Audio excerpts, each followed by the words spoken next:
Hey guys, welcome back to Clueless Gamers. I'm Pete. And I'm Brian. Welcome back to another playoff edition of First and 10. We're going to be looking back at Wild Card Weekend, or Super Wild Card Weekend as it's been advertised. And then we're going to look forward to the divisional round that is coming up this weekend. I got to say, Brian, thanks for coming back. If you guys watched last week's episode, me and Brian's schedules couldn't work together, which often happens. Dylan was nice enough to step in, so I appreciate that. Thank you, Dylan. And Brian, it's great to have you back, man. How you been? It's good to be back, and I'm sure Dylan did a very good job substituting for 1 week. Yeah, he did. He kept that Jets banner going, so the misery was there for last episode. I got a new Rams hat here. I'm wearing the new Rams hat from Christmas, so it's not my favorite logo, but we'll talk about the Rams and what Yeah, they did a this lot to get past to weekend there. here. But Brian, Yeah, we have to. It's not the off season yet, and we plan to do some podcasts in the off season. But as it goes, the head coaching carousel has been spinning and spinning, and we had 6 open jobs the last time at the end of the season, really with Black Monday. A seventh job opened up after Doug Pederson a few days later ended up getting fired there, relieved of his duties there in Philadelphia. I just want to get kind of your early take on that and what you thought of the how the Doug Peterson situation went down, because he apparently met with owner Jeffrey Lurie. Things seemed to be fine, and then a report came out that it was not fine and that the conversation wasn't productive. And then they end up having another meeting, and he gets subsequently let go. So, kind of, what's your thoughts there on that situation in Philadelphia? yeah. Well, I think it goes back to what happened the last game of the season, that week 17, which I don't think we got a chance to discuss there with Washington Yeah, winning me that and game, Dylan and of talked about it course. last week. Right, that gave them the division title, but from Philly, everyone watching was just wondering what was going on here with the quarterback situation, and why did he put in Nate Sudfeld, who was completely overmatched? I mean, it just led many people to believe he was throwing the game to get the better draft pick. Now, I just didn't understand that point either, because it's not like they're moving up 10 spots. They're moving up No.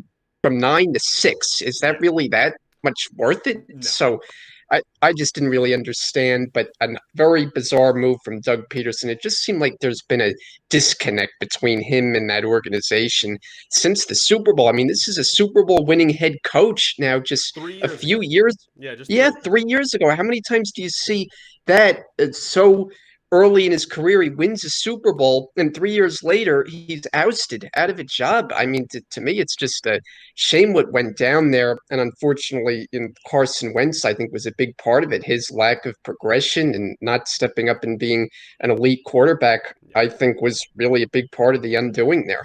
Yeah, absolutely. I think actually Cowherd made a great point on his show of the Eagles have a situation going on there in the front office with Howie Roseman, right? And there's been reports that I've read this week that, is he power hungry? Does he have too much control there? All that is to be debated at another time.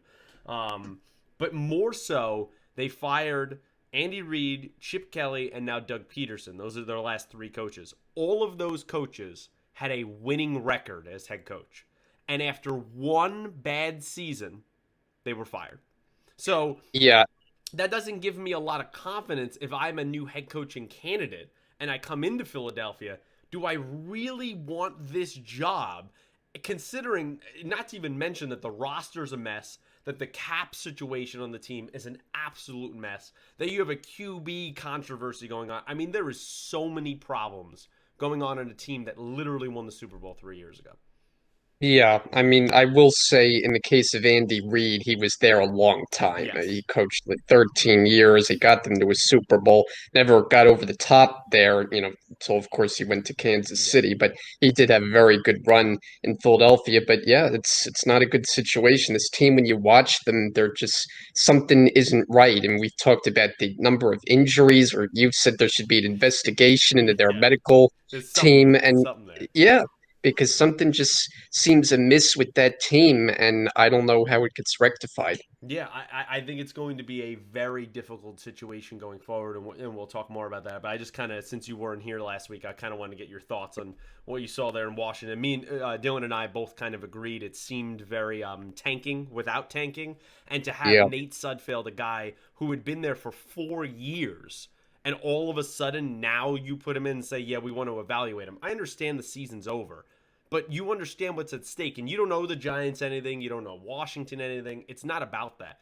It's about you want to evaluate Jalen Hurts that you put in there. That's a Right. perfect situation to evaluate him. He's up. He's down the game 17-14. It really should have been 17-all because they randomly went for it on 4th and goal, as we talked about last week.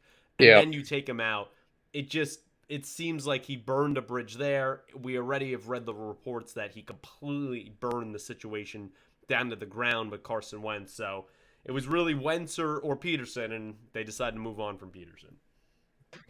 Yeah, I mean that game was totally bizarre because it was a one-score game when he made Yeah, the decision to yeah, pull it's the just quarterback, and it was like from the very first snap that Sudfeld was out there, you were like, "What's going on?" He ran in the back of the end zone, threw the ball into the ground, then it was an interception later, then he can't yeah. handle a snap. I mean, it was just a mess. Yeah, it was a mess, and at first, I think everyone in America, including myself and probably you as well, was like, "Wait, is Jalen Hurts like is he injured?"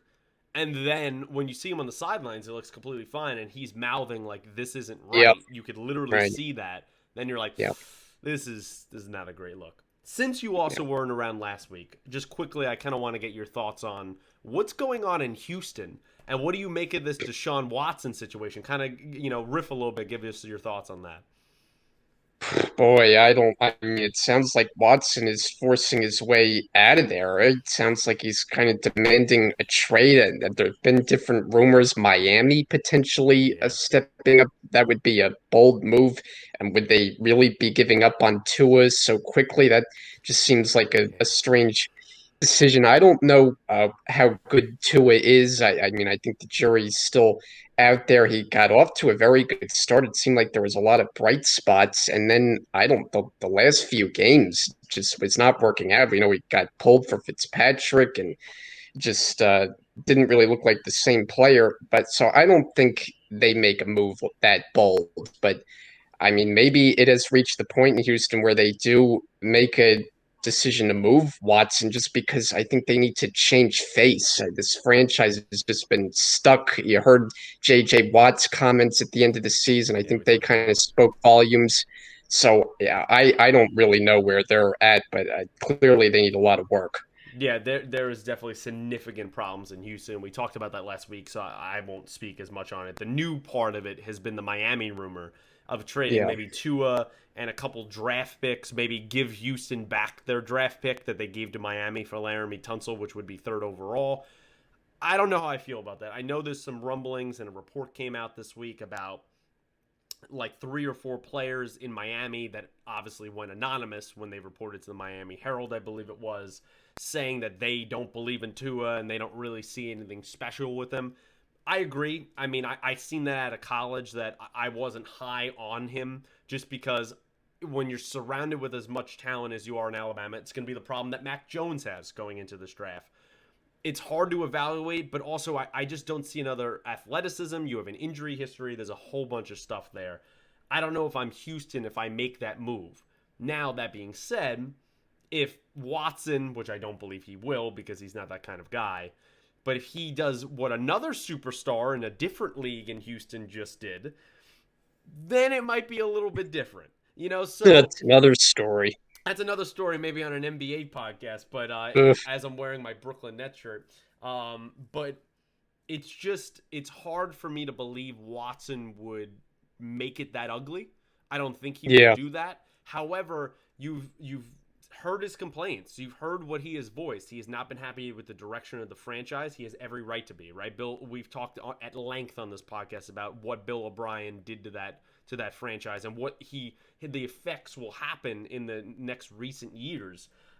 Trading away all the pieces you did, the defense is in shambles, the offense is pretty much in shambles as well, and all you have is Deshaun Watson. He should be your utmost priority after you paid him to make that guy happy. You can't even interview or give a call until way later to someone like Eric Bieniemy, who is someone that was on his list that he said, hey, I like this guy, I think we would work together, even give him an interview. They call him way later after the bye week when he's obviously preparing for the game against Cleveland. That doesn't make it possible. He took none of the outside suggestions from the independent consulting group for the GM search. Houston declined all those. I believe there was a guy in Pittsburgh named Omar. I forget his last name, but he was top of the list there. You had Louis Riddick was another person. They pushed those people aside and dipped back into the New England pool Yeah, with Nick Casario, which I thought was I don't know a ton about him, but I think keep going to the well over and over in Houston and pickpocketing New England personnel and players is not the way to go. And then finally, for Watson coming out and saying he's not been happy with the direction of kind of the ownership and their view to social injustice and how they've handled that. We know the hmm, comments. Dylan and I talked about it last week. The comments from the former owner of the Texans, who yeah, has now passed away, where yeah, during the NFL owners meetings, comparing the players to prisoners, and you can't let them run the prison.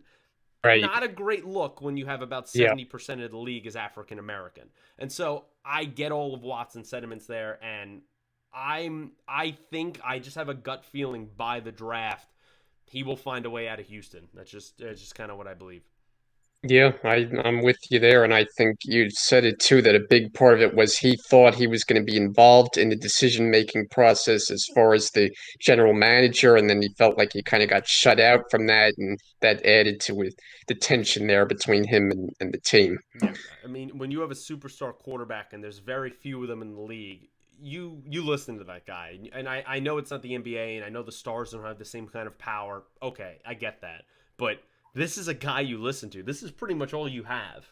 And to wrong him like that and promise him things and then not to do it, it's a bad move on Houston's part. But you know what? What's to be expected, Brian, from a franchise that historically, in their very limited history, has not been run particularly well. Yeah, Switching over to just head coaching in general before we talk about yeah. last week. We talked about Houston there. We talked about Philadelphia, right? There was two head coaching hires tonight as of Thursday as we're recording this. The early one at about 7 o'clock is Urban Meyer, and it was rumored Urban Meyer is headed to Jacksonville as the head coach of the Jacksonville Jaguars. What's your initial impressions on that move? Very interesting. I mean, we know all about the incredible success that he's had at the college level. Now, there has been some baggage in recent years, what's gone Yep. on there at Ohio State. So, Yes. he got ousted from there. I don't think this is going to be a tremendously successful Okay. choice as a head coach. I respect his ability as a coach, of course, in college, but we saw with Nick Saban all the success that he had in his venture into the NFL did not go overly well with the Miami Dolphins. It was very short-lived. And I just don't get the idea this is going to be a championship winner at the pro level. First of all, Jacksonville is kind of in the abyss as a franchise right Yeah. now.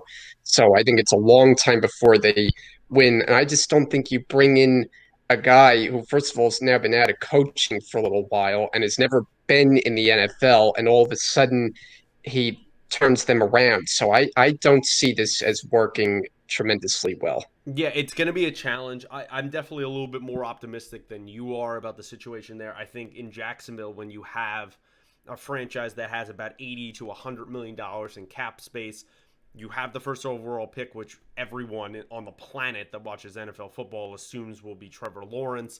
That's some great building pieces there. Kayvon Chason from last year. This team has DJ Chark. I like James Robinson at running back. I mean, CJ Henderson at corner. Like, there is some pieces here. I'm interested to see what kind of staff and who's going to be on that he assembles at the coordinators, so on and so forth. Um, I don't imagine, I could be wrong, I don't imagine he will be the play caller, but who knows?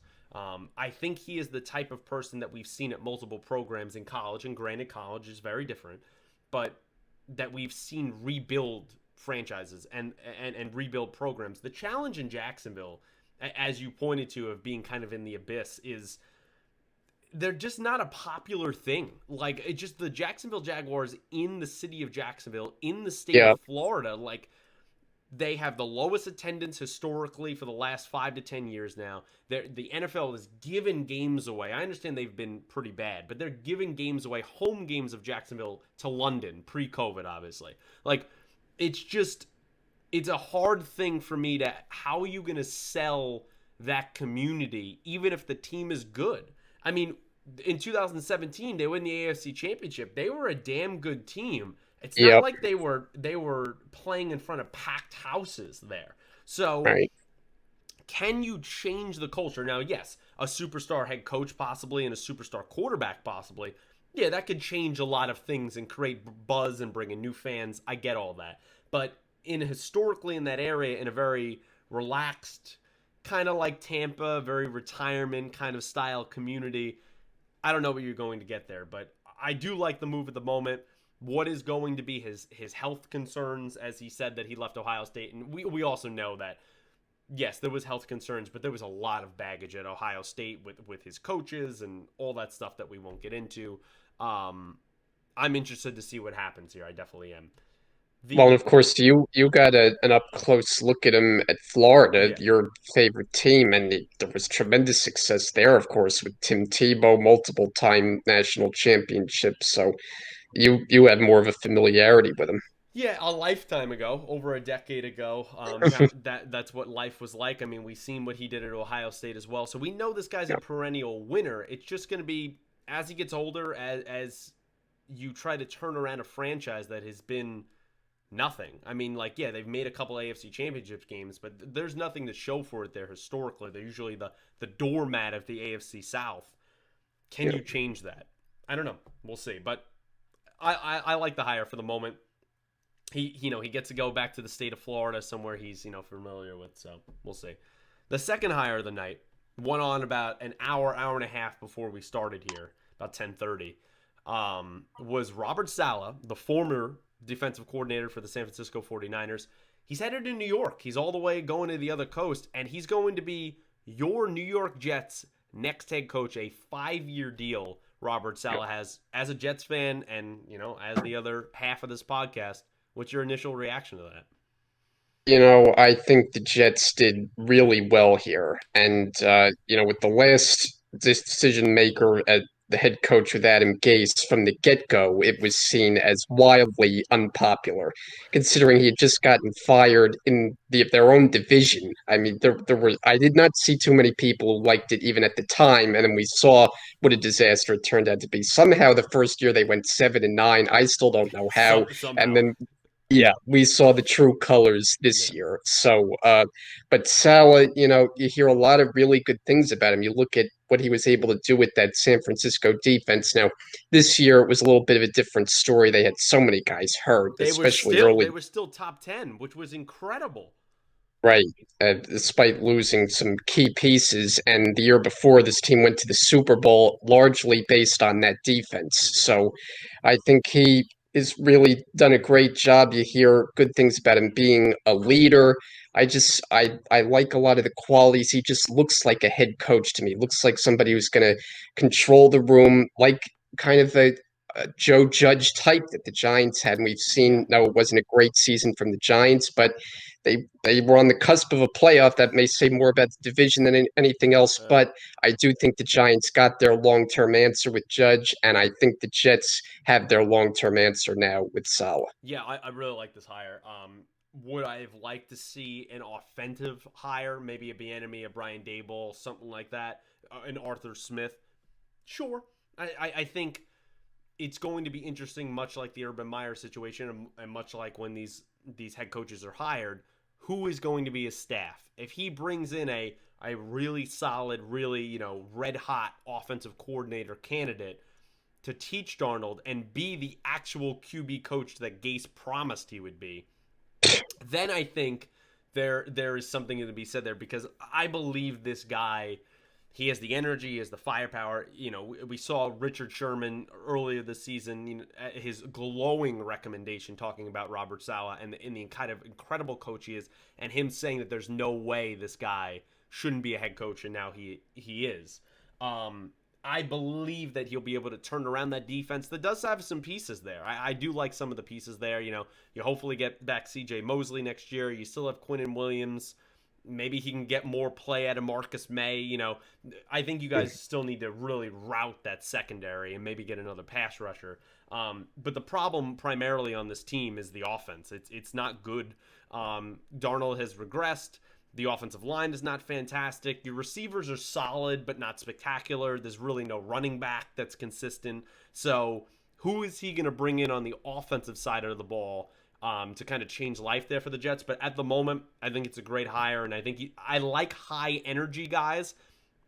And when you hear other players as good as a Richard Sherman or anyone else in San Francisco talk highly about how he's a leader of men, that's something you absolutely want to hear in your head coach. Yeah.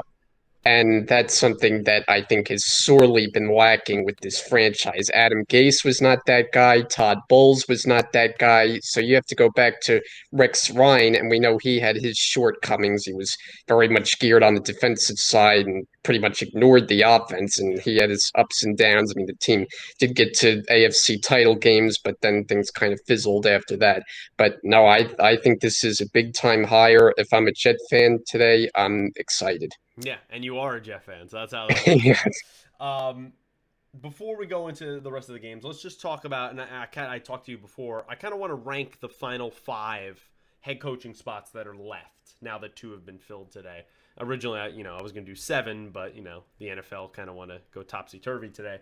I want to go from worst to first. And I want you to give me the best situations, the worst situations, all the way to the best situations with the final 5. So we'll both start at 5. So I'll give my 5 and then you, and we'll go back and forth. Sound good? Okay. All right. Yeah. To me, the worst situation that is left out of all these choices right now, it's the Detroit Lions.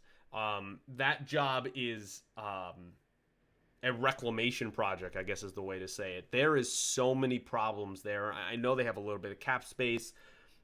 You have Matt Stafford, right? So you're in a limbo situation there. He's good, but he's not great, right? He's on the back nine of his career.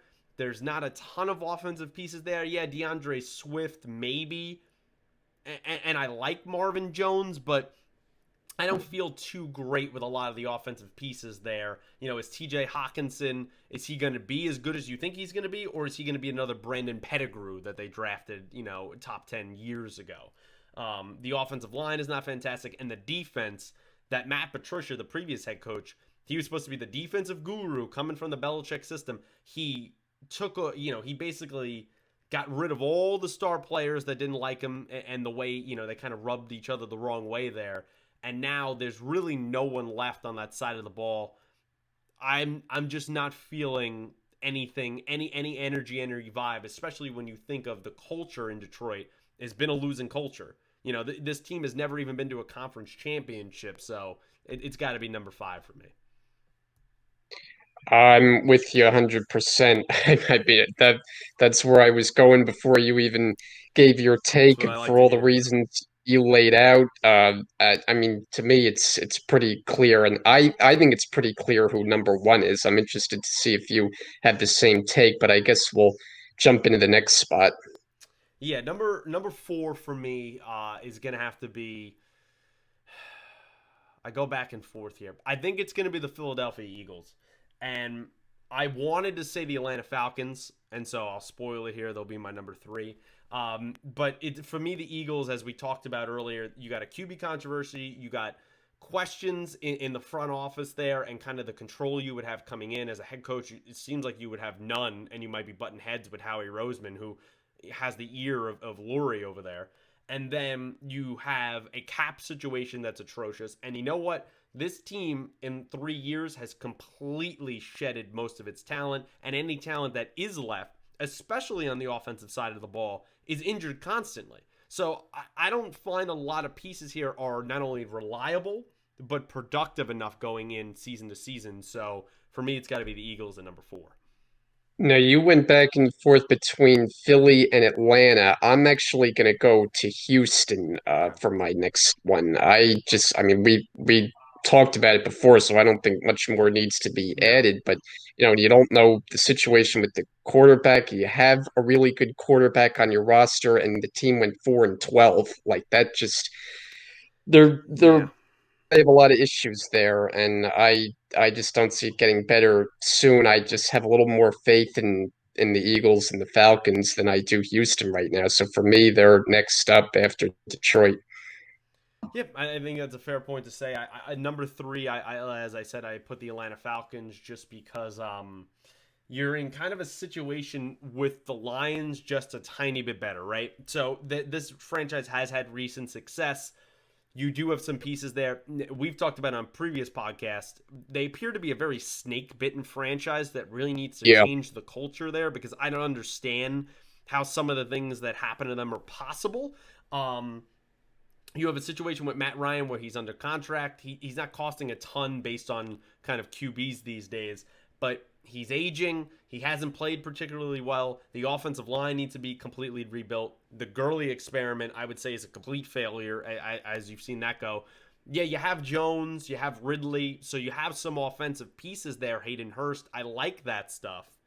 But then you look at on the other side, on the defense, which I thought going into their Super Bowl in 2016, I was like, man, this is an up and coming defense. There's a lot of young pieces in the secondary. They've completely regressed, been injured, traded away. I mean, there's almost no one left on that side of the ball. Yeah, all fair.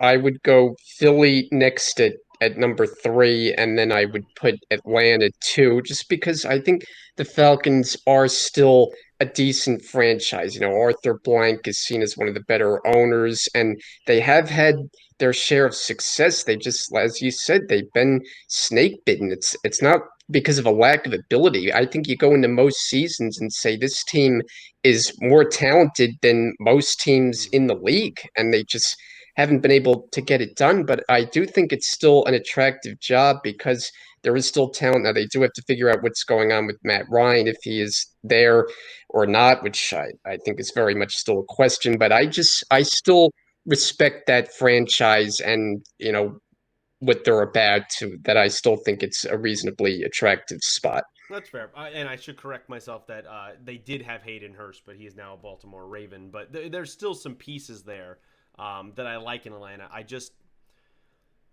You're not in a draft spot right now that you're going to be able to get one of these rookie QBs and you have a quarterback that's on contract. So they're in that Stafford situation. They're kind of in limbo. So it's going to take a Kyle Shanahan type when he was the OC there in 2016 when Matt Ryan won the MVP. You're going to need something like that, and you're going to need someone who really could step in on defense and kind of turn it around. And bottom line is you're going to need the front office there to start drafting some better players. So they seem to go with a lot of guys that are very speed like and not a lot of high character football guys that are there just to play, and it ends up resulting in a lot of injuries and a lack of productivity. At two, I would put Houston, contingent that Deshaun Watson stays. Now, if Deshaun Watson does not stay, I probably put them 4 or 5.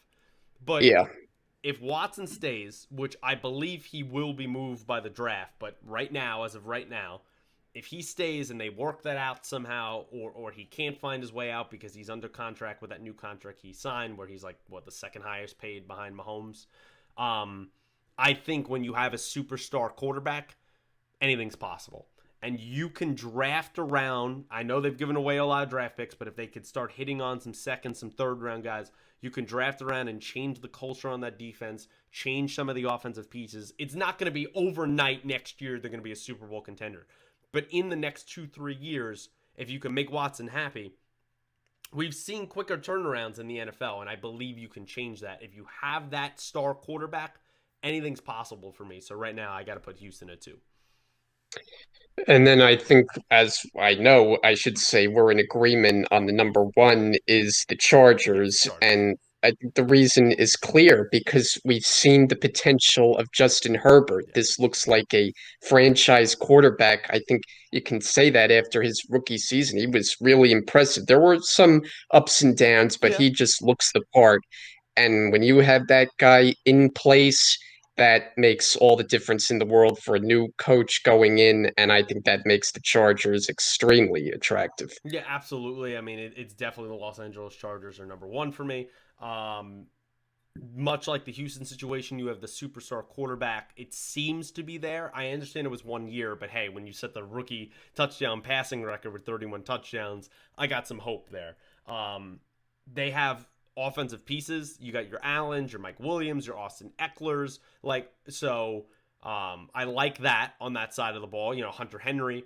And then on the defensive side of the ball, if you can have Bosa stay healthy and Ingram, and maybe you get Derwin James back and he doesn't miss a third consecutive season, there's pieces there on both sides of the ball that are perennial potential all pro players or have been all pro players. And so I like that there seems to be more around Herbert, way more around Herbert than Watson. And I listen, I know people will make the argument, hey, in Texas or Florida, right, there's no state tax, so it's better for guys contract wise, right? And in LA, in California, you're going to get killed 12, 13% state tax. I get that. But this is LA, Brian. It's LA. There's so many things to do. The lifestyle, it's attractive, the warm weather year round. I think that can bring free agents in and would make potential new draft picks happy. And I think you can build that in the brand new stadium that you're sharing with the Rams. I think all of those things are points to sell. On top of, if the Chargers are good and make noise, it's LA. You're going to get deals and commercials and radio and anything, selling products, whatever. And so you'll make up any money that's going to be taken out in taxes. So for me, with all of those reasons, particularly because Herbert is there, number Yeah. one's got to be the Chargers. Yeah, that's the big one for sure, having the quarterback in place. And it's kind of a shame for the Chargers because I think you thought Anthony Lynn might be a long-term answer there. He Yeah. had his share of success, but this year was just very strange. There were a lot of clock management things that didn't make any sense. Then he'd be asked about it in his post game and just came across completely incompetent. I mean, there were a couple of those this year, so I don't think they had much of a choice than to make the change. Yeah, I like Anthony Lynn. I've said before, maybe he's a coordinator more than a coach. I don't know. That remains to be seen. But in that situation, really the clock management and managing the game in general, I think really is what bit him. I mean, hey, he stayed for multiple years. He took them to a playoff game where they ended up, beating the Ravens and then lost in the divisional round. There was some Hmm. success there, but after two poor seasons in a row, I think you can't sit anymore when now you have that potential superstar quarterback and they got to bring someone else in there. We could talk about in other weeks either who gets hired in there or who you think will be hired in there. I mean, I think Bieniemy would be a fantastic choice. I know it's in the division, but I think he'd be great to pair with him. I mean, in your mind, if you had one pick right now, who are you leaning to take over the Chargers job? I think the enemy would be a great Great. choice. I really do. But as we talked about, I think before we started today, we don't know if he's going to end up getting a job because of the Chiefs presumably going deep into the playoffs, and so Yeah. that may end up costing him again. But yeah, I think that would be a perfect match. Yeah, Dayball, Arthur Smith. I think all of these are pretty solid choices there. But we'll see what happens going forward. One thing I didn't say is if I'm the Jets, the rumors of Brian Schottenheimer being the OC, I hope they're not true. You just seen what happened in Seattle there. Don't do it. Don't do it, Well, Jets. we've Don't been do it. there and done that. He Yeah, he was the coordinator for the Jets years ago with Rex. we've done it as well. Don't do it. I'm just saying, don't do it. That's all I gotta say. I think I saw a rumor that Saleh might be bringing one of his own guys, Mike LaFleur, from Okay. San Francisco. So we'll That'd be, see if that comes to yeah, pass. that'd be interesting. We'll definitely talk about Yeah. that as these coaching staffs fill out and as these positions get filled in the weeks to come. Brian, let's jump to the wild card weekend. Super wild card weekend as they kept forcing that down our throats by kept saying super Yeah. wild card weekend. We get it. There's an extra team in the playoffs. But let's jump in chronological order of what happened. I'm really interested to get your thoughts because Dylan picked last week in your stead. Yeah. We didn't text each other really our picks just because our we were really doing the regular season. Those picks are over. I trust you. So if you wanted to say who were your picks going into Wild Card Weekend? Well, I had the Buffalo Bills, which I got right. I went against your Rams and trusted Seattle at home. We know Yep. how that panned out. Tampa, I think, was an easy choice over Washington. I went Tennessee over Baltimore. I thought that was kind of a toss-up game, but I got it wrong. Obviously, the Saints were an overmatch for the Bears, who really were not your prototypical playoff team. And then I went with the Browns, so I was Wow. happy with how that played out. And obviously, the first quarter, we know what went down there, Yeah, just well, unbelievable. yeah, we'll definitely So talk about that. it was a 4-2 week for me. What did your record end up being? I went with the Bills. I went with the Seahawks. I went with the Tampa. So I ended up being what 2-1 there. I picked the Ravens, so I went 3-1. The Saints 4-1, and then I picked the Steelers, so I went 4-2. Okay, so both 4-2. Yeah. I did. I don't have it on me, so we'll do it for next week. I promise, Mhm. listeners and viewers out there. I did, Brian, calculate our season picks every week, and we could look at that. So we'll analyze that going into the championship games next My week. guess is you won, but I don't know. Yeah, yeah, remains to be seen. We will check out next week. Brian, let's jump to Saturday. And we Okay. kicked off with the Colts and the Bills. Indianapolis, the 7 seed, a really good 7 seed, an 11-win team, goes into Hmm. Buffalo, the 2 seed, which kind of jumped Pittsburgh in taking that spot because Pittsburgh rested some of their starters in Week 17, which honestly, I'm not sure why, given the circumstances of what ended up happening. I would have fought for that 2 seed if I was them, but because they had previously lost to Buffalo, I guess their fates were sealed, is kind of how they viewed it. The Colts narrowly lose here 27-24 to Buffalo. And I want to talk about, because this is a problem I had and a problem I saw some former Colts players on Twitter writing about during this game. Let's talk about analytics. And let's talk about how sometimes that could come to bite you. Because Frank Reich, the Yeah. head coach of Indianapolis, he played to the analytics in this game. And so, what I mean by that, if you didn't watch the game, is they have the ball on 3rd and goal in Buffalo territory, right? Jonathan Taylor gets knocked back for, I think it was about 3 or 4 yard loss, right? It's a 4th and goal from about the 6, 7 yard line. Kick the field goal. Take the Yeah. 3 points, kick the field goal. Don't go by whatever the supposed analytics show. They go for it. They run another play, gets completely stuffed. They throw away 3 points. Later in the game, when they're playing a little bit of catch up, but they still had plenty of time, they opt to go for the 2 point conversion instead of taking what is probably going to be a gimme extra point, and they Hmm. lose that point. Would they lose by a final score, Brian? 3 points. What Yeah. would they give away there? 4 points. And so, right there, to me, I know there's no guarantees in sports, and the game could have turned out different, but you by playing to those analytics, Frank Reich lost the game for this team that I thought played well enough, especially defensively, to win. Hmm. Yeah, I think we're seeing now in the league, teams seem to want to go for it more and more each year. It seems like nobody wants to kick field goals, and I get it. You obviously want the touchdowns, but there's situations where it just calls out to make the other decision, especially when you're on the road in a close game like that and every point is precious. I'm totally with you. I think the 3 points are more valuable. And I mean, I understand the thinking that you're not going to win by kicking field goals.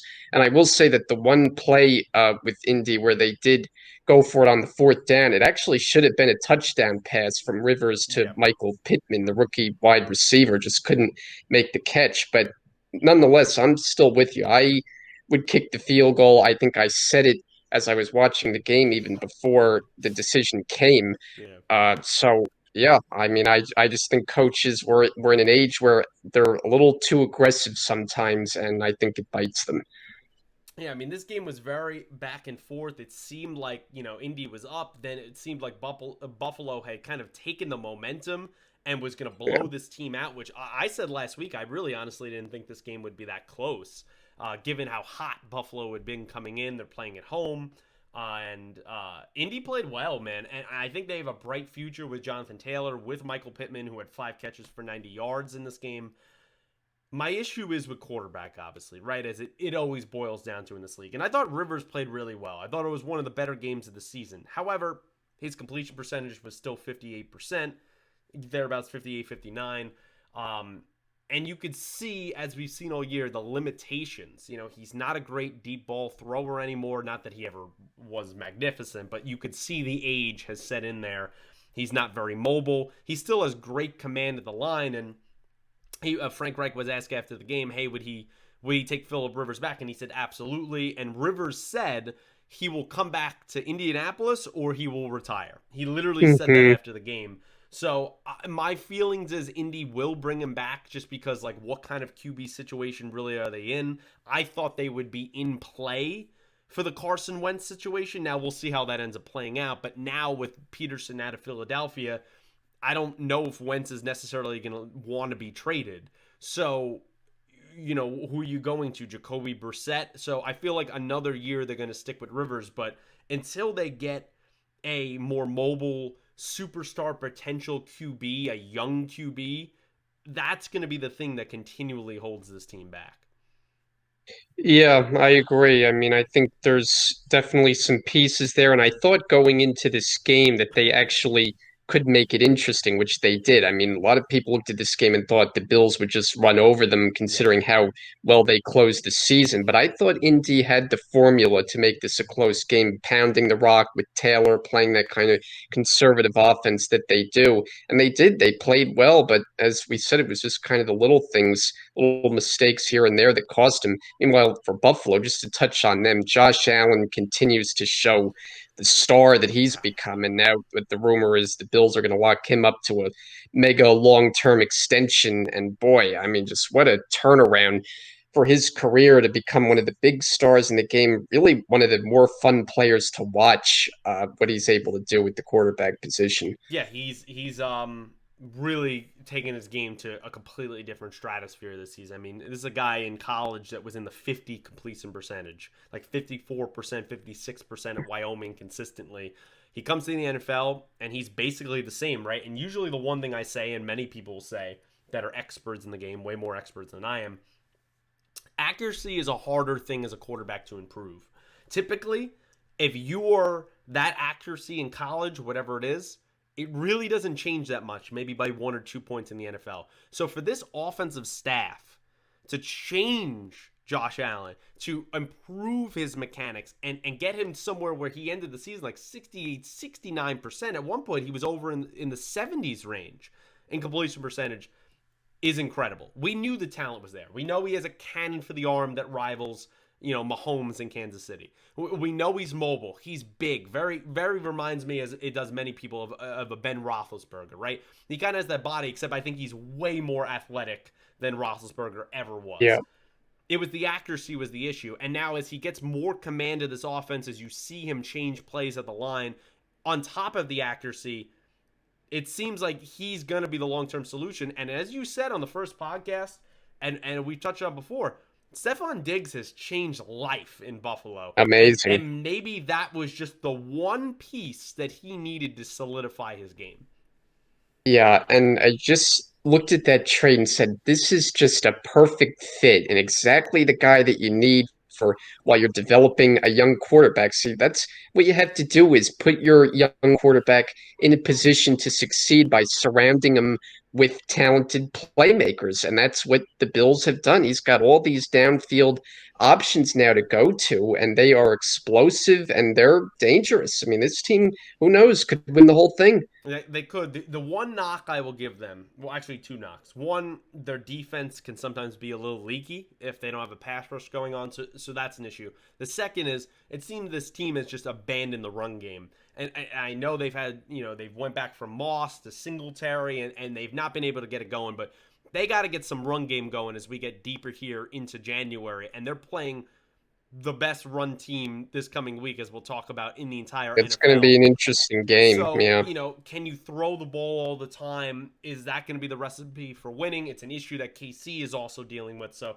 that remains to be seen. But Sean McDermott's bunch, what he has done with this team in the last couple of years, particularly this year, has been incredibly, incredibly impressive. And to just finally touch on the Diggs thing, he's changed life. But this might be one of those trades, Brian, that we're looking at now and we're going to look at years from now that benefited both franchises. Because we see what Justin Jefferson's doing over there in Minnesota, which was Yeah. the pick that Buffalo gave them. So this actually seems like it worked out fantastically for both franchises.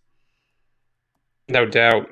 And I guess now would be a good time to move on to your football Do team it. as you were celebrating, and you obviously weren't too optimistic as you never are. You thought the Jets might beat them, so I think that says And all I you was need correct. to say about it. Yeah, and I But was correct. this was kind of a bizarre game. Early on, neither offense was clicking. The Ram quarterback situation, which you can update me on what's going on with that for this week. Is it going to be Goff or is it going to be Wolford? But clearly the Rams were able to get it done. I think it was the defense that stood out early on. Russell Wilson just could not make anything happen. And to me, that's the story with the Seahawks early on, how this offense was clicking during the season earlier. Wilson making plays with those big playmakers. And the last half of the year, it just didn't seem like it worked nearly the same. I don't know if it was the offensive line, didn't seem like he was getting the same kind of protection, weren't getting the same kind of efficiency on the downfield throws. And the Rams had a good game plan coming in, and their defense, led, of course, by Aaron Donald, stifled them. Yeah. Hey, Rams are the number one defense in the league for the reason. They absolutely showcased it with probably their best game of the season given the circumstances. I picked Seattle, and the shock to me was as good as this Ram defense plays Seattle, plays Russell Wilson, and has played this season. I didn't expect Russell Wilson to have about a 41 completion percentage in this game. I mean, he was awful. There's Yeah. no way to cut it. Look at his numbers here, Brian. He was 11 completions out of 27 attempts for 174 yards, 2 touchdowns, and a pick. And really, one of those touchdowns was kind of in garbage time. It was 30-13. The game was basically over. And the other Yeah. one was on a broken play where Russell Wilson's probably the best in the league at this, where he kind of changed it into like, a little bit of backyard football. Our pass rush couldn't get home. He was holding the ball for about 6-7 seconds. He's able to scramble out to his left, throws a fantastic throw against his body. Metcalf gets open, and it's about a Yeah. 51-yard touchdown. Other than that, he has 4 carries for 50 yards there, but like his game wasn't impactful. He got sacked another 5 times. And as we've seen in Seattle, Brian Schottenheimer, the OC, ended up paying the price for this performance. He was fired over there in Seattle. He didn't get really glowing recommendations from his offense, who kind of sort of threw him under the bus after the game. Didn't say exactly things, but it wasn't glowing reviews. Yes, the play calling was a concern down the stretch. But this offense, the way that they weren't running the ball consistently, or they seemed to go away from the run, the offensive line, which is not great as it is, deteriorated even further as this season went on. And you know what? Russell Wilson he was not, they had the hashtag this season, right? Let Russ cook, right? And he was on an Hmm. historic pace Yeah. of what he was doing. We talked about that when Seattle was going into Buffalo. We talked about those games and what he was doing. And the season kind of went downhill from there, and they never recovered. And you know what? The Rams kind of are the perfect opponent for Seattle, kind of their kryptonite they've been in the last few years. This is only, I believe, if I'm not mistaken, this is the third home playoff loss this team has ever had in the history of the franchise. And I know they're a newer-ish team. 2 of them have been against the Rams. And you know what's funny?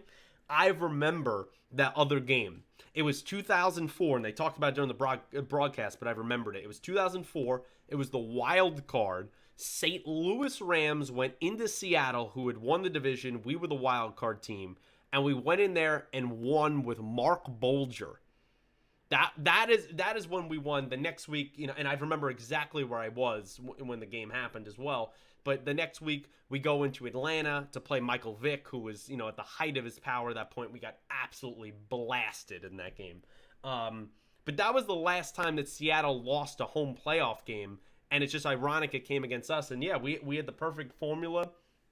We definitely paid a price with all the injuries that ended up happening in the game. And it was confirmed today that Goff will be the starter in Green Bay this week. Okay. And Wolford he's out because of injury. No, they say he's still going to be available. They Okay. looked very bad there on the second series. Yeah. In my opinion, I think Jamal Adams made a really dirty hit.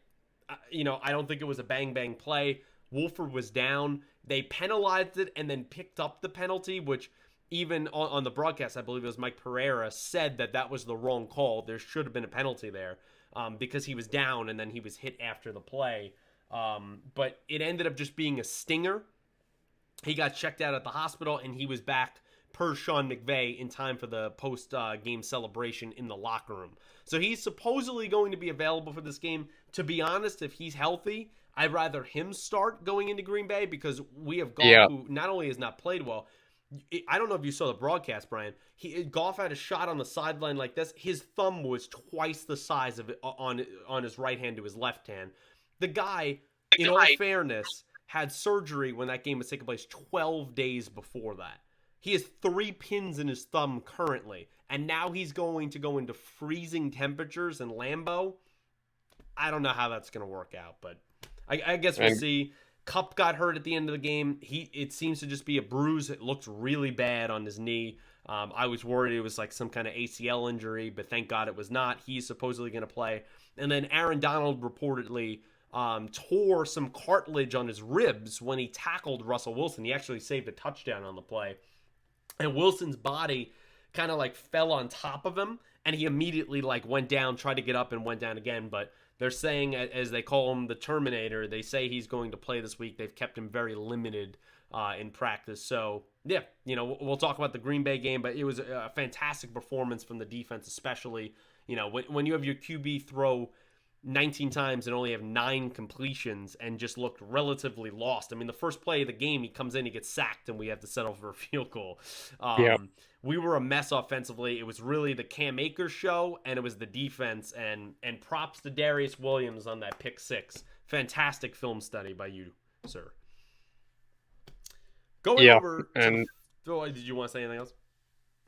I was ready to move on to the next game. Yeah. Yeah. Going to the night game, which not really anything that interesting. Tampa Bay went Yeah. to Washington. We kind of knew this was going to happen with the NFC East winner.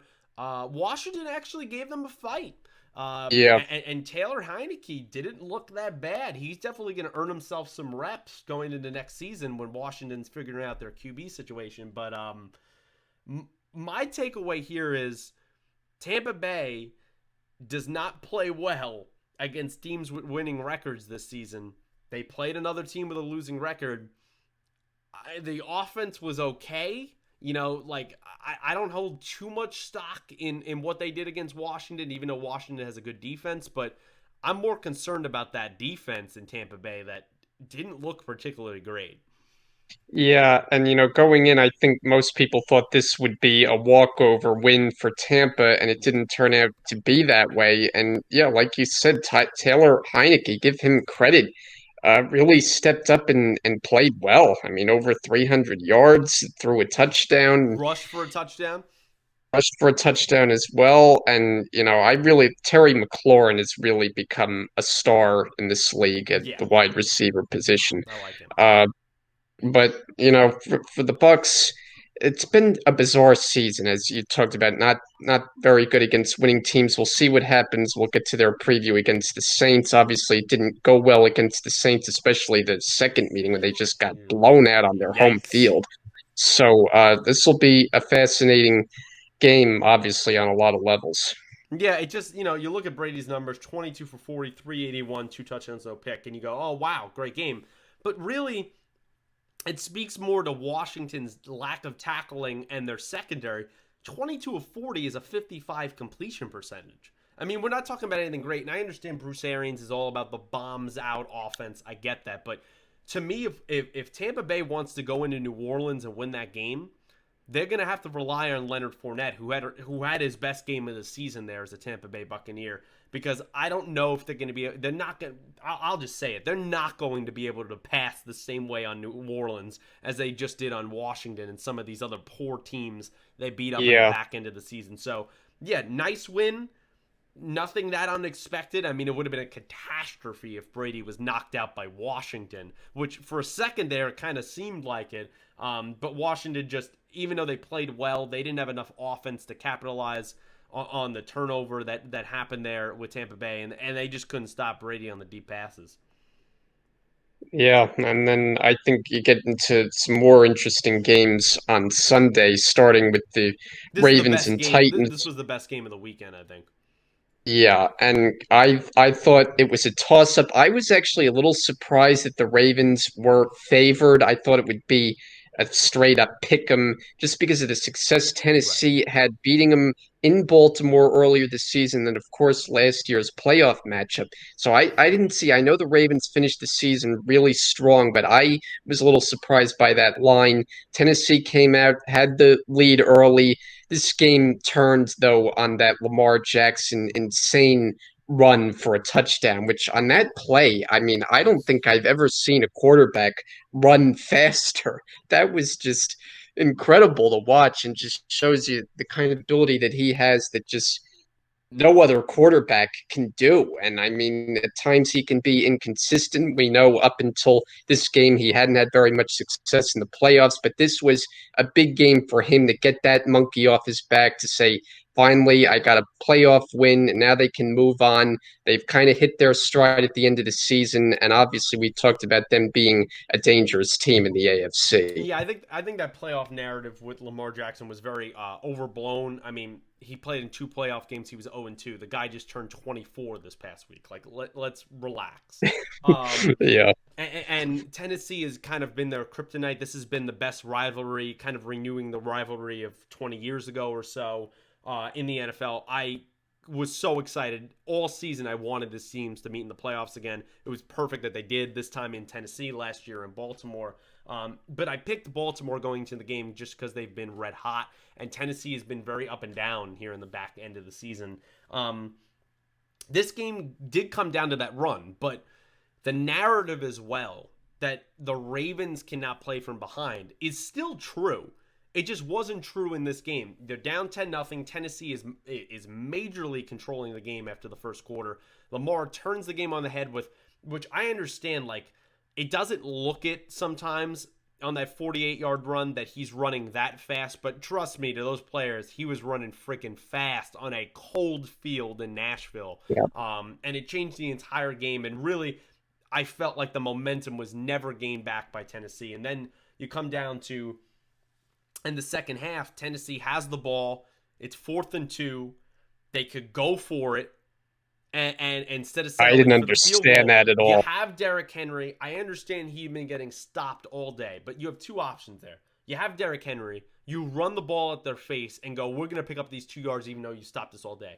Or you use that to your advantage, do a little quick play action, do an out maybe to a Jonnu Smith or someone. You pick up 2-3 yards, you reset the chains. And that really was the story of the game and was the questions that were being hurled at Mike Vrabel after the game. That I call just to me didn't make any sense because you're at a part on the field where you're not going to kick a field goal. No. You know, it's late in the game, it's a pressure situation. That is exactly the time that you would go for it. And to punt there just didn't make any sense. And then the other thing before we move on to the last couple games that was a huge key for the Ravens, they shut down Derrick Henry in this game. Completely Clearly that shut was down. the focus going in. They knew they couldn't let him beat him, and he didn't. What was it, 20 carries for 48 yards, something like that? Yeah, He 18 just for he never 40. was able to get any kind of a rhythm, and that's if you're going to beat the Titans, that's exactly what you have to do. Priority number one has to be slow down the 2,000-yard rusher, and that's what they did. Yeah, this was a brutal game. It's 2013, but like it was smash mouth, it was nasty, it was nitpicky, like it was everything I wanted. But definitely a disappointing game, I would say, from Ryan Tannehill. To throw for 165 yards, you throw that clinching pick to Marcus Peters, which you saw the Ravens got the Titans back. Don't dish it out if you can't take it. The Titans earlier this season, before the game in Baltimore, they kind of rubbed their cleats very disrespectfully on the logo of the Ravens. After that interception, that's exactly what the Ravens did to them in their home stadium. So Tannehill had to play better, and the rest of the offense and the receiving core had to play better. On the last drive, Corey Davis seems like he was banged up, so he was out of the game, so it took away a weapon there. But we're going to see these teams match up for a long time to come. But what a performance from Lamar. No question. And moving on to the next game, which I thought was a dud. I Probably mean, the I did not probably the enjoy worst game going in. Yeah. the worst game going in and certainly lived up to that. Now, I guess first we'll have to touch on because it was a huge thing in the TV world.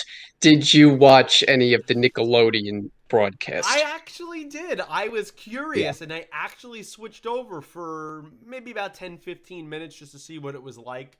Yeah. Yeah, I'm not the target demographic. I appreciate exactly what they were trying to do. Hopefully, it does get kids interested in the NFL. And I thought it was really cute in the way they kind of made comparisons and did the little, TV effects they had there. But no, for the most part, I watched on the main broadcast. As did I. I did check in just to see because I wondered exactly what it would I be was like. I curious, thought it was yeah. a unique idea and really well executed. Noah Eagle, who was calling the play-by-play, is the Yeah. son of Ian Eagle, who's one of the best, as we know, calling football and the Brooklyn Nets. So he did a nice job, and yeah, it was certainly a change of pace. As far as the game. I don't. I guess you could start with the fact the Bears just continue to be inept on the offensive side, and I just don't know where they go from here. We know they're holding on to Matt Nagy and GM Ryan Pace, which Yes. maybe you thought there were going to be some changes. I don't quite know how this team got to the playoffs. It was kind of a roller coaster season for them, It was because of but them. yeah, when it came crunch time in the playoffs, nobody thought they would stack up with the Saints, and the No. Saints by no means exploded in this game, but No. clearly were able to handle the Bears. Yeah, I like Matt Nagy. Honestly, if you were going to make a change, I would have got rid of Ryan Pace. I mean, Matt Nagy's not the one that chose Mitchell Trubisky. Just saying. So Yeah, I think they're in a flux in the QB situation. They went into the market with Nick Foles there. Neither of those have worked out, and I would say one of the, as me and you kind of predicted, one of the greatest illusions here in the back half of the season was when the Bears were scoring 30 plus points for like 4 straight games. We knew that wasn't going to hold up when it came playoff time and they played the number 2 seed here, which it ended up being the Saints. I think the bigger story here is New Orleans offensively was not great. And I yeah, understand this Bears defense is good, but if the Bears had a competent offense that was actually able to take advantage of a couple of these turnovers that happened, on top yeah. of the pass to Wims that went right through Straight his drop. arms, like Yeah, which was a huge turning point in the game, could have completely changed the momentum. I'm more concerned with New Orleans, and we'll talk about it going, staying home, but playing Tampa going into that game because I don't think Drew Brees has looked sharp, and I don't think this offense has looked sharp. And I understand this offense and their main pieces has barely played many snaps. I think they've played something going into that game like 10 total quarters together this entire season, and Kamara and Thomas and Sanders and Brees.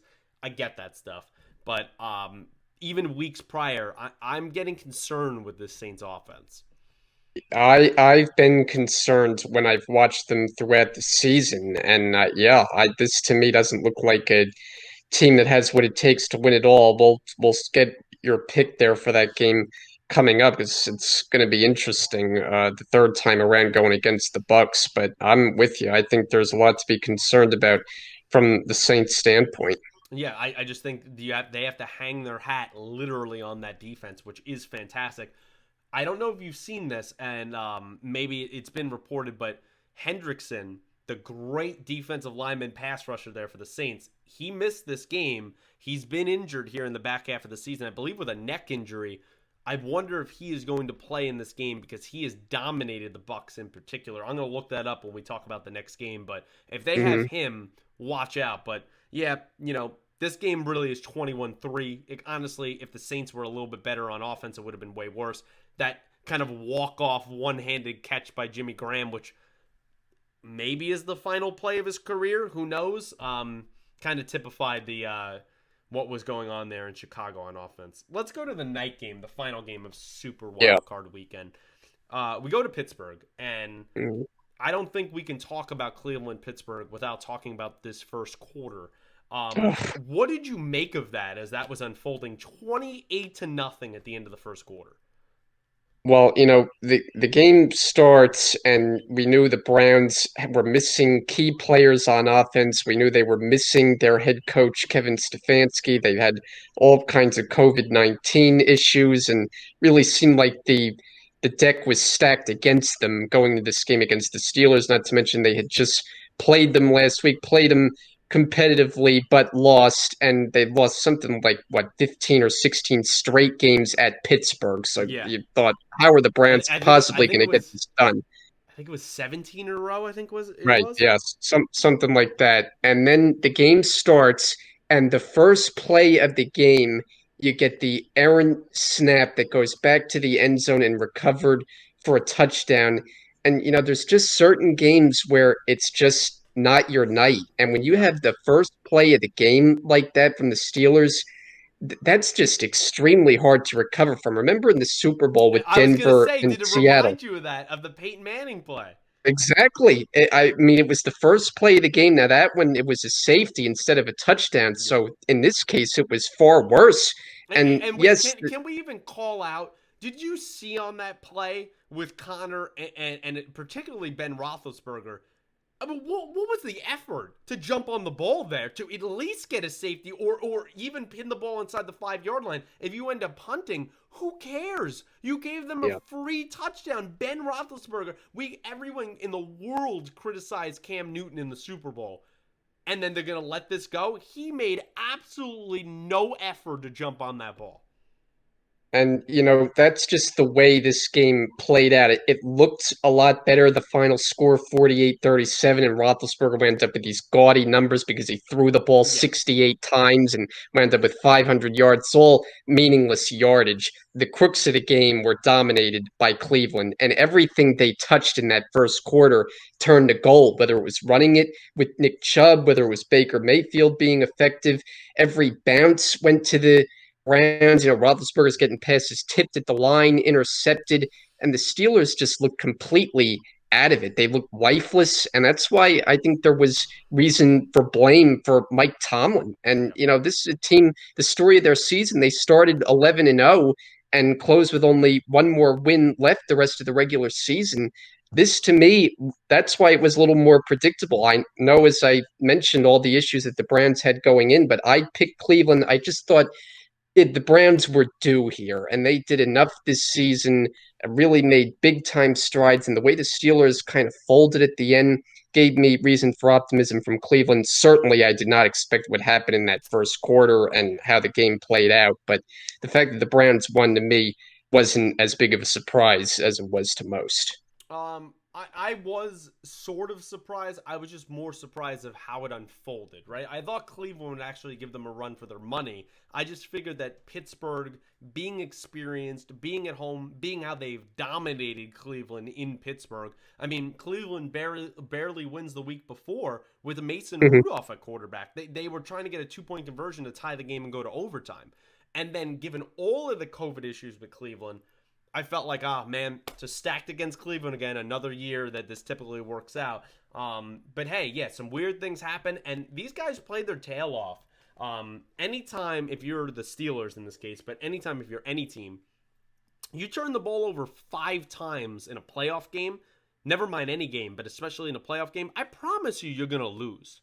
And to start off that game the way it was, that lack of effort, the tip passes, these empty calorie second half passes of Ben Roethlisberger, where all those yards and everything were ended up being meaningless. There Right. was a moment where I thought Cleveland was really going to blow it, and the Steelers were going to get back into the game, but they stayed the course, kept scoring more points on offense, and they were able to hold on there. Baker Mayfield, he played a solid game. That Hunt and Chubb, they didn't have gaudy numbers, but that's because the field was mostly short because of the turnovers. And do I trust this Cleveland defense? Not particularly, especially in the secondary, but they made enough plays. They made enough tip passes that were able to get intercepted that allowed them to win this game. I just think we need to talk more about going forward. The Steelers seem like a team that is trending downward to maybe the third best team in this division, barring what happens with the Bengals and Burrow if they keep getting better as well. And they need to Yeah. be careful of that. And you and I talked during the season that even when they were 11-0, we felt like the Steelers team didn't really have a marquee win. We didn't feel like Hmm. I understand they beat the Ravens twice, but one of those games they were down to like their second and third quarterback because of COVID. And remember on that Wednesday game? So Yeah. there was a lot of freebies I feel like this team was given, and Tomlin deserves blame, Ben deserves blame, Juju deserves blame, and that injury-riddled defense in Pittsburgh, it caught up with them because Cleveland was running through them like melted butter. I, I mean, yeah, early in the game, like it was every play, they were just getting chunks of yardage. Gashing, Yeah, gashing them. Steelers just looked unprepared. They didn't look like they were into the game. And yeah, I agree with you. There was that one moment there in the third quarter where you thought if the Steelers scored, maybe this could become something, but it didn't happen. And really, the Browns controlled this game And right from the start. yeah, absolutely. My final message to the Steelers would be stop talking. Okay, stop talking. They're still talking. Chase Claypool now twice in this last week has talked about how they're going to get clapped by Kansas City. They're going to get destroyed.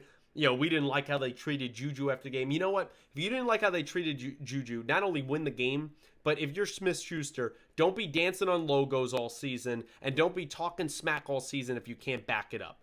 That's the bottom line. It's the bottom line of what ended up happening, and it caught up with you. And you see them, Cleveland. I don't know if you saw the video in the locker room was making fun of Smith Schuster and was dancing to the songs that he was playing on the logo in his TikToks this season. They deserve that. You know what? They completely deserve that. And this is going to be interesting to see these two teams play next year. Brian, let's jump as we always do to end this podcast, into our picks coming here in the divisional round, which is just called the divisional round. There's no super, there's no any, name we're adding here. And we'll go in order. Once again, my goddamn Rams are in the Saturday afternoon game. We were the second game, now we're the first game. It's always when I'm going to be working that I have to watch the game, but 4:35, the Rams will kick off against the number one offense of the league and the number one seed in the NFC that was on the bye last week, the Green Bay Packers. Number one offense, number one defense in the NFL. Who's coming away with this win?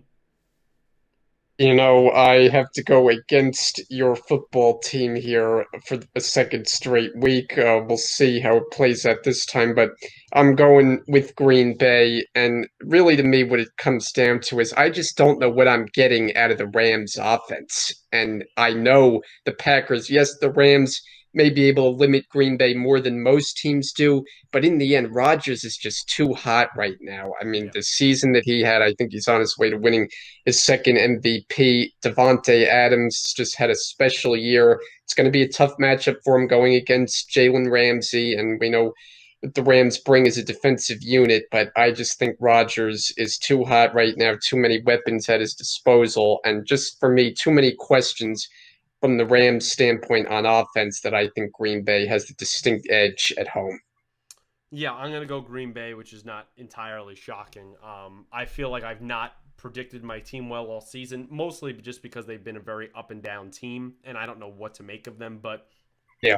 going into Lambeau, where this team is obviously from LA, is not really accustomed to cold weather. There's reported, as you would expect in Wisconsin in January, below freezing temperatures are going to be there. You got a QB in Goff. Wolford, I actually just looked up, was ruled out for this game. So Okay. I imagine Blake Bortles and Bryce Perkins, because McVay did say that they're probably going to go in with three QBs this game, unlike last week, which we didn't even talk about that. But if anything ended up happening to Goff, Johnny Hecker was their emergency Oh QB. So boy. you got to put in three QBs, especially with a QB that his thumb could basically fall off at any point in this game.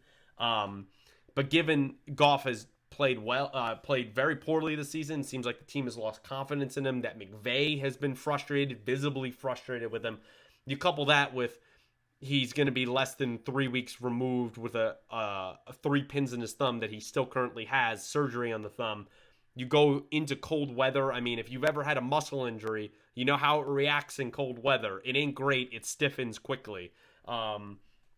So I kind of imagine that to happen. And this game is going to come down to, I actually think the Rams offense is the story, because I think this Rams defense is going to play actually pretty decent against this Packers offense.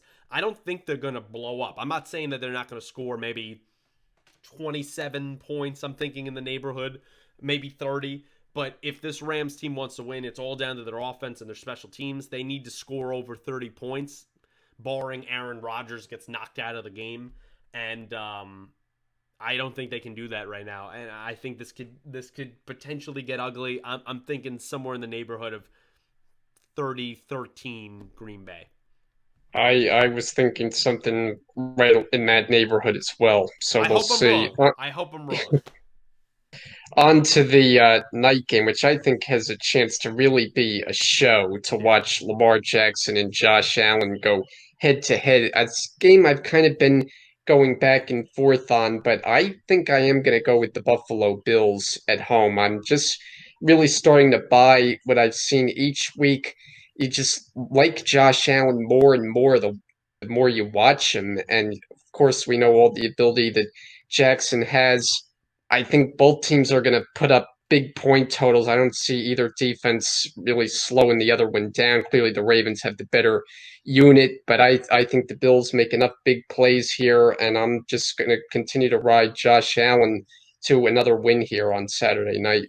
I'm going to jump the opposite way, and I'm thinking Baltimore. I think when you have a red hot team like this, when you have a team that is by and far the best rushing team in the league, you just seen what they did last week. You seen what they did in Week 17. Dylan and I talked about that on the previous podcast. 404 yards against Cincinnati, which was incredible to even rush for that amount. I think they're going to control the clock. They're going to control possession. It's exactly what they do.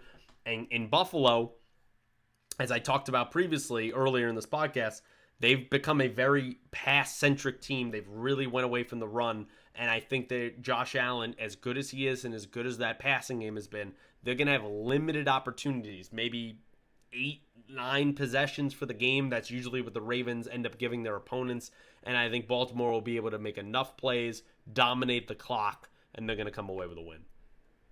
Interesting. I'm really looking forward to watching that one. It's going to be Probably great. more than the other three games, I think it's frankly. definitely going to be the best game of the weekend, just like Yeah. last week Baltimore Tennessee was. And then shifting to Sunday, where we have the aforementioned Browns, who are a sizable underdog, rightfully so, going 10 into points. Kansas City. Now, I think the Browns are going to put up a good effort here, and I think the Chiefs, they did go 15-1, but there were a lot of close wins. I don't think they're quite as 14, good as 14 they and 2. were 14-2. Yeah. Good correction there. I don't think they're quite as good, quite as potent as they were a year ago. I could certainly see them getting beaten at some point here. I don't necessarily think it comes this week. I'm still going with the Chiefs, but if I were to pick against the spread, I think I'd take Cleveland and make this a close game. I think the Chiefs will win, but by a touchdown. Browns have been spunky. They have a good formula in the playoffs with that running game. I think they're going to continue to ride that. But in the end, the Chiefs, too many weapons with Mahomes and Tyreek Hill and Kelsey. You can go on and on. Just too much talent there, and the Chiefs advance. Yeah, I actually echo your sentiments perfectly. I'm taking the Chiefs. I do believe if I picked against the spread, I'm going to take the Browns in this because I think 10 Yeah. points is ridiculous. We're talking about the second best rushing team in the league. That offers them to be able to control the clock as well, just as I said with Josh Allen in Baltimore. You can limit the possessions of Mahomes. And you know what? This team over the last back half of the season and definitely the last month did not play well. Mahomes sat out week 17. They had the bye, so he hasn't played in about 3 weeks. There's going to be some rust there. I just believe in the champs. They have enough firepower there. We know they're not afraid of playing from behind, which they could potentially be in. And I don't trust that Cleveland back half of the defense at all. I think Mahomes can easily pick them apart. The only thing going forward here with the Chiefs is it's a lack of run game, which is becoming a huge issue. They need to get Bell or somebody going there to kind of fill in for the Clyde Edwards-Helaire situation, because really since he went out in New Orleans, they've just not found some consistent help there in the backfield. And that red zone defense has to improve. The Honey Badger better get them going because they are the worst red zone defense in the entire league this season. They got to correct that going into the playoffs, but I'm still going to take the Chiefs. Come back to me next week. It might be different if they win this game, but I'm taking the Chiefs. hmm And then finally, to wrap it up here with the Bucks and the Saints, which we've talked about at different points here. The Saints had the upper hand in the regular season, especially the second game, which Yeah. was totally non-competitive on a Sunday night. I think the Bucks are going to get their revenge here, and I'm going with Tampa. And I get it's been kind of an up and down year. You don't really know what you're getting, but you look up and Brady threw 42 touchdown passes this year. Yeah. It's like you almost forget that. You see their point totals, and it's like, oh, they scored 46 points. And then some games they don't really look that good. So it's been kind of a strange year, but I'm mainly taking Tampa here for the reasons we discussed with the Saints, that I've just gotten to a point where I don't trust this team offensively. And when I've seen Breeze, I've seen a quarterback that just looks old, that looks like he's on the way out. Who knows? This might be his last season. Retirement, certainly very much a possibility there. And I just think Brady, with all the weapons he has there, Antonio Brown has started to get into the mix. I thought that was kind of a detriment at points this season, but now he's become a big factor in that offense. Started to find the chemistry again with Gronk, so there's a lot of weapons there. And yes, the Saints have a good defense, but it's mostly their offense that I just don't trust here. And I'm taking Brady and company. I'm going to do what I just did in the Saturday night game, and I'm going to pick against you. And I'm All taking right. I'm taking New Orleans for the season 3 game sweep. I, as we talked about, I do have some concerns there on offense, but hey, we're going to a second game now. The Bears game was kind of a test run. We're going into a second game now of all these offensive pieces being there, and I just think the Saints are the Bucks at the moment's kryptonite. I've not liked what I've seen in Tampa Bay's defense, particularly. You want to echo that once again last week, and I think Breeze in the second matchup, especially, we've seen him be able to pick him apart. I understand that he's still healing from the ribs; he's not fully hurt, fully healthy. I get that, but I think the Saints can make enough plays. And this defense has haunted Tom Brady. They've turned him over 5 times this season. Five of his 12 picks were against the New Orleans Saints, and I think they're going to be able to do that again.